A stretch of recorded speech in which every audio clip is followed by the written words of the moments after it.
So there's a coin coming out on the 13th of March that I think could run incredibly hard. There's a lot of hype for this one and we're going to go through it. The public sale sold out within literally 5 minutes. So did the NFT waiver side. However, I want more. I think my allocation is too small. When you look into this, it looks like an absolute beast. I'm going to go through what this coin is, but I may well do a disservice. You will see why I cannot dedicate a video to the technology. It is massive. And it will honestly take all day. I'm going to go through the OTC market, which is getting me very, very excited, and also the data that they've just released recently in terms of the testnet. It has had a very successful testnet. I'll also go through my plan on launches and what I've typically seen from pre-sale launches, so make sure you keep an eye out for that. Do not get destroyed buying in on this. You need to wait for it to settle down. We need to see what the actual live price is. Right, so I've already told you it's a bit of a beast. And as I say, I don't want to do a disservice by kind of glancing over it, but I will be because it's huge. If I was to do this and go over everything, I reckon it would be an hour video. You don't want that in your life. 42 dApps integrated already, 16 plus blockchains, and nearly 3 billion testnet transactions. That is staggering. In terms of what it is an omni-chain. It's the ability to connect everything and also backward compatibility to Web 2. That's huge. That doesn't really happen very often. So connect data, assets, and more with Entangle's fast and fully customizable interoperability primitives. Huge. It's already looking good, right? So, as I say, right, when we talk about buzzwords and bits and bobs, if you look at those rows there, RWAs, trustless bridging, dApps, smart contract automation, GameFi. I'm not the biggest lover of GameFi, but I can see where it can fit in here. And obviously stable currencies. That's just the little tickle of a scratch of an iceberg, in my opinion. The technology, I will go through this in more detail, but if you know Chainlink, that's linked to that. If you know Polkadot, the interoperability of going from Ethereum virtual machine to the Polkadot ecosystem, you'll know what that is. And then the Entangle blockchain itself, delivering universal Web 2 and Web 3 data to smart contracts on any chain. Mental. So when we talk about this as well, unifying Web 3. Web 3, as you know, it's kind of what we're going into, but there's a lot of Web 2 out there. We don't really go back to it, which is kind of important, but ultimately we need to kind of advance this technology. Interoperability. Improved cost efficiency. We all know what happens with Ethereum. Non-Ethereum and Ethereum virtual machine. We've got to leverage that audience that is already on there. Scalable architecture, plug-in and play integration, enhance composability. I know, a lot of buzzwords for you. But there's been audits, and we'll talk about the ecosystem in a bit. But honestly, when I look at this and I think to myself, oh boy, this is a beast. And it is, right? Moving into the technology side. Liquid staking stuff, liquid vaults, right? When we talk about like liquidity pools, vaults, money markets and stuff, and even yield, I think that is going to be one of the biggest jumps in this cycle is liquid staking derivatives and stuff like that, the ability to do it. So when we look at this, obviously the liquidity side, re-enhancing yield finance, you know, the opportunity to do it. There's problems everywhere with, you know, scalable solutions and exploitations and all kinds of stuff. So we've got to be careful. But obviously this allows you to use LP tokens, right? We've seen it before in other ecosystems and it works very, very well. This is going to label it stake, borrow, supercharge. Cool. Tick the boxes, right? As I say, don't want to go too deep into the technology side of it, but I'm just kind of give you a bit of an eyesight of what's kind of happening. A lot of people are already using it on testnet and will hopefully, fingers crossed, get airdrops and kind of rewards for doing that as participation. In terms of the next bit, we talked about this a little bit before in terms of, you know, messaging protocol, the ability to cross in, cross out, secure communication between Ethereum virtual machine and non-Ethereum virtual machine networks. Huge. You can already see here. I've used similar sort of stuff with Polkadot. It works very, very well. And you can see how this kind of works. And fees generated for utilizing are, you know, it's going to work towards the utility of the token. But as I say, I don't want to make this a full technology video. I want to kind of make this more fun and enjoyable for you guys because realistically you need to do your own research on this. But as you can see, and you know, I've already said it, when we go down the rabbit hole, it's a big, big amount of stuff here. Obviously, all the hows and the whys and the whats and stuff like that. But as I said before, this It's just buzzword bingo. This chain does it all. And I've never seen anything realistically to come out the gates, realistically with a lot of these things already in play, live on a mainnet, which is kind of like, okay. Also, the market timing. The market timing is absolutely perfect, right?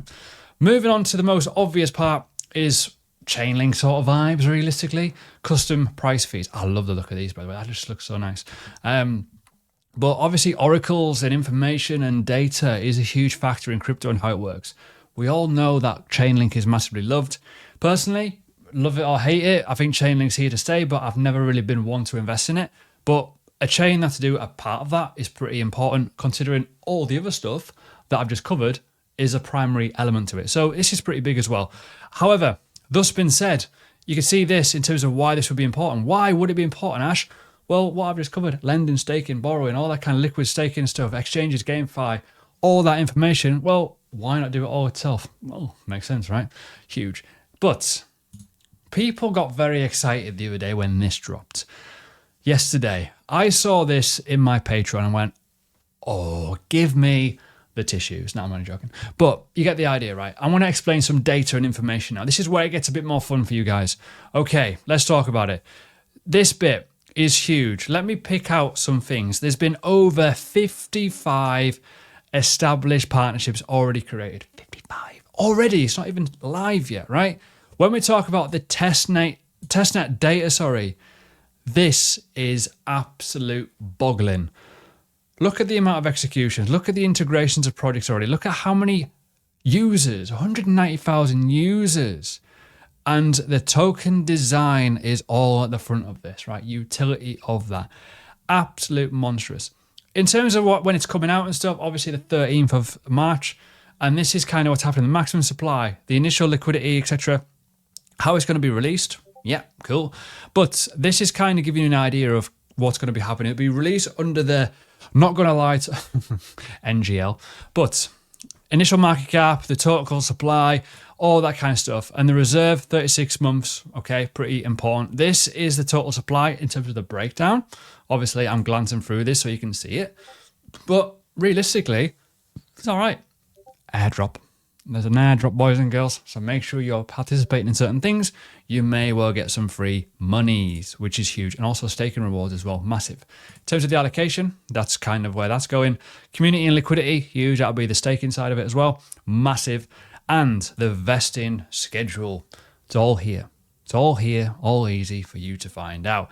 Now, let's look at these sort of, strategic partners and stuff like that. It's absolutely fine. Obviously, do your own research, look in terms of what they're going to do, and obviously the launch of it, right? However, I'm going to show you something which is absolutely mental. Absolute kudos here to the team. They've built a website that is a blog. I really like these websites. It's a Ghost platform, one of the best platforms I've ever used in my life. However, when you look at how much is getting released here, you can see the road to mainnet, mantle. You can see introducing. It is all here.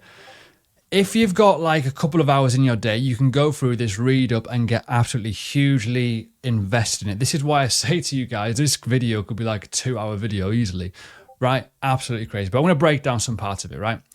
This is interesting, right? So this is kind of a visualization of what I've kind of mentioned before in terms of the infrastructure of the Entangle blockchain.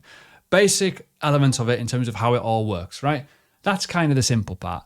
It gets a little bit more complicated when you start then looking at the ecosystem and you think, wow, there's all these blockchains and you got all these other side elements to the part of it which all interoperability with each other. You've seen some big ones. Obviously, Google Cloud is obviously there. A lot of decent projects on the outside in terms of the DeFi world and stuff like that. So obviously you can see, Kyber networks, Sushi, Swap, etc. But then you've got the blockchains that they're actually running on. This is actually an out-of-date kind of image, realistically, because there's actually more blockchains that can connect to it now, which is even more scary. And then the comparison. This is kind of the comparison of where we're at. And obviously you can see the FDV, the full dilution value of, at launch, it will be 45 millions. Now, look at Chainlink, 15 billion, right? I know, absolutely scary. There's obviously other ones out there too. But it just goes to show you that this is just at its starting point. So we do need to come on to what my plan will be, and I will come on to that in a second, right? However, the airdrop, mentioned it before, you need to be aware of certain things. With new projects, there's always going to be incentives to use it, right? This will do a very, very simple one to basically help people and say thank you for the support, the integrations and all kinds of stuff, and obviously to stress test a blockchain, which has been in development for a number of years, not just with it being released now, it's live. It's been in development for a number of years. I've been doing this since 2020, 2021. Absolutely massive feat, right? However, when we look at this is the thing that is blowing my brains. Now, to you guys, you're probably thinking, what's this? This is essentially an OTC element of a market. Now, you can see here some single fills, some partial fills of the token, right? $3.91 is the biggest one here. Someone has, and I don't know why, and I don't know what's happening here, decided to offer some monies to get a slice of the pie at $3.91. That would put it, in terms of market value of full dilution, at $3.9 billion, give or take. I know, blowing your brains, haven't I? There's a lot of total volume bids here. You can see that very, very clearly in terms of that situation. Mad, I know. Personally, wait for the launch. But for me, as a public sale participant, I'm very happy with that, right?